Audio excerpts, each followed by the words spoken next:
اسکندر اعظم مقدونیہ کا ایک عظیم بادشاہ تھا جس نے محض 32 سال کی عمر میں یونان سے لے کر پاکستان، افغانستان، ایران، عراق اور مصر تک ایک بہت بڑی سلطنت قائم کر لی تھی۔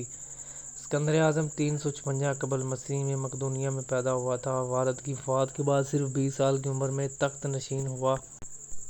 اسے دنیا کی تاریخ کے کامیاب ترین فوجی کمانڈر میں شامل کیا جاتا ہے کیونکہ وہ اپنی زندگی میں کوئی بھی جنگ نہیں ہارا تھا۔ اسکندر اعظم کے استاد اس دور کے مشہور فلاسفر تھے جسے دنیا ارسطو کے نام سے جانتی تھی، جنہوں نے اسے سیاست، فلسفہ اور سائنسی تعلیم دی۔ اسکندر اعظم جب 12 سال کے تھے تب اس نے ایک جنگلی اور بدمست گھوڑے کو قابو میں کر کے سدھار لیا تھا۔ یہ ایک وحشی گھوڑا تھا جو پھر ساری زندگی اسکندر اعظم کا ساتھی رہا۔ مورخین لکھتے ہیں کہ اسکندر کی سوتیلی بہنوں کی شادی میں اسکندر اعظم کے والد کو ایک محافظ نے قتل کر دیا۔ اس محافظ کو بھی فرار ہونے کی کوشش کے دوران ہلاک کر دیا۔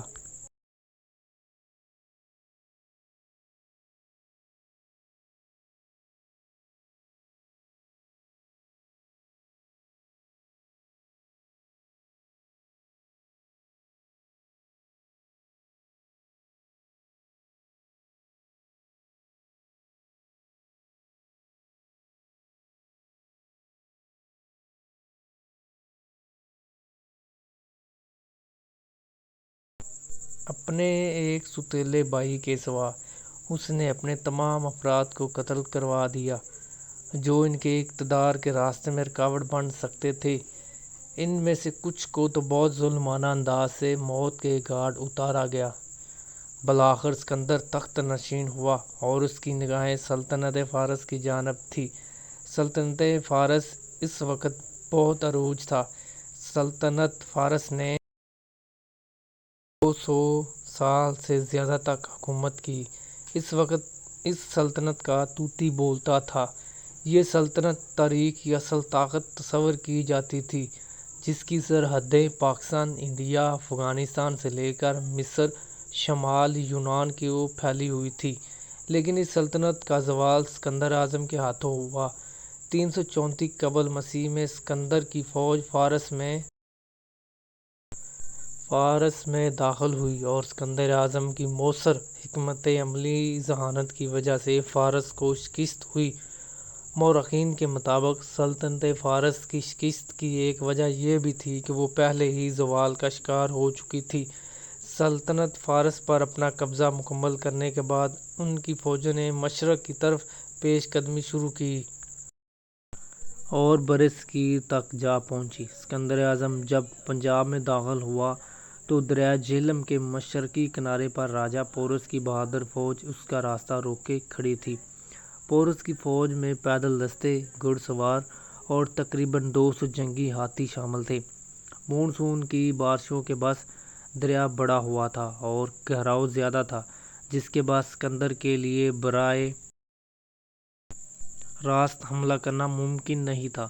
اسکندر نے اپنی فوج کو مختلف حصوں میں بانٹ دیا اور دریا کے کنارے پر ڈیرے ڈال کر رات کو شور مچانا شروع کر دیا تاکہ راجہ پورس کو لگے کہ یونانی فوج رات کو دریا عبور کرنے کی کوشش کر رہی ہے۔ جب راجہ پورس نے چھوٹے حملوں کے عادی ہو گئے تو اسکندر اندھیری رات کا فائدہ اٹھاتے ہوئے کیمپ سے 27 کلومیٹر دور گیا۔ وہاں اس نے جنگل اور ایک جزیرے کی آڑ میں اپنی فوج کو خاموشی سے دریا عبور کروا لیا۔ جب راجہ پورس کو اس خفیہ چال کا علم ہوا تو وہ اپنے بیٹے کی قیادت میں ایک چھوٹا دستہ اسکندر کو روکنے کے لیے بھیجا جو ناکام رہا۔ اس کے بعد راجہ پورس خود اپنی فوج اور جنگی ہاتھیوں کے ساتھ میدان میں آیا۔ طویل اور خون ریز جنگ کے بعد اسکندر کی اعلیٰ جنگی حکمت عملی اور تیز رفتار گھوڑا دستوں نے پورس کی فوج کو گھیرے میں لے لیا اور فیصلہ کن فتح حاصل کی۔ مورخین لکھتے ہیں کہ اسکندر اعظم ملتان سے گزر رہا تھا۔ کچھ لوگ کہتے ہیں جہلم سے گزر رہا تھا تو اسے ایک تیر لگا۔ اس نے کہا بندہ تلاش کرو۔ کسی کی اتنی جرأت کہ اسکندر اعظم کو تیر مارا۔ تلاش کرو، جب ڈھونڈنے لگے تو کوئی بندہ نہ ملا۔ اسکندر نے حکم دیا کہ جس کی آنکھ چمکتی ہے اسے قتل کر دو، مرد بھی مارے، بچے بھی مارے، بوڑھے بھی مارے۔ تو جا کے لوگ کہنے لگے کہ انسان کوئی بھی نہیں بچا۔ تو اسکندر کہنے لگا کہ جس کی آنکھ چمکتی ہے اسے قتل کر دو، بلیاں بھی قتل کرو، ہو سکتا ہے کہ کسی بلی نے تیر منہ میں رکھ کر پھینکا ہو، کتے بھی مار دو، کبوتر بھی مار دو، ہر چمکتی آنکھ کے اس نے بند کروا دی۔ یونان کے قریب ایک بستی کا رہنے والا اسکندر عراق کے شہر بابل میں تھا۔ ملیریا بخار ہوا، 29 سال۔ کچھ لوگوں نے کہا نہیں 2 ماہ کم، 33 سال عمر ہو چکی تھی۔ تو کیا اسکندر اعظم زمین پہ بیٹھا ایڑیاں رگڑ رہا ہے؟ موت کا جھٹکا لگا۔ 2 ہفتے کا سفر رہ گیا تھا گھر پہنچنے کا۔ تو اسکندر ایک صوبے کا، ایک ملک کا، ایک چھوٹے سے علاقے کا سربراہ نہیں، اسکندر اعظم آدھی دنیا فتح کرنے والا۔ لیکن اسکندر ایڑیاں رگڑتا ہے، زور زور سے زمین پہ مارتا ہے اور کہتا ہے کہ کوئی ہے جو مجھ سے میری ساری سلطنت لے لے اور اس کے بدلے میں مجھ کو صرف 2 ہفتے کی زندگی لے دے۔ میں پردیس میں نہیں مرنا، اپنے گھر مرنا چاہتا ہوں۔ لیکن رب کا قانون ہے، جب وقت آ جاتا ہے پھر مہلت نہیں ملتی۔ اسکندر اعظم کی موت واقع ہو گئی۔ ہاں، وہی اسکندر جس نے بے گناہ لوگوں، جانوروں اور پرندوں کو بے وجہ موت کے گھاٹ اتارا۔ اسے اللہ پاک کی پکڑ ہوئی۔ بس جب میرے رب کی پکڑ ہوتی ہے تو پھر کوئی بھی نہیں بچتا۔